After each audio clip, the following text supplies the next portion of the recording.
Hello and welcome to On4 Creations. Today I will be showing you how to edit the wedding signs within my Etsy shop. So this particular listing includes a horizontal and a vertical wedding sign. So to change the text on these signs, you must have at least the free version of Canva. So once you gain access inside of Canva, it will look like this.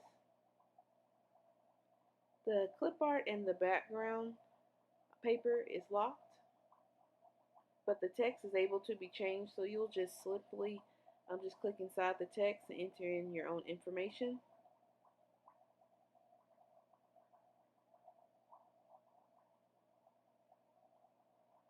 Also, you can change the font. Canva has many options that you can choose from.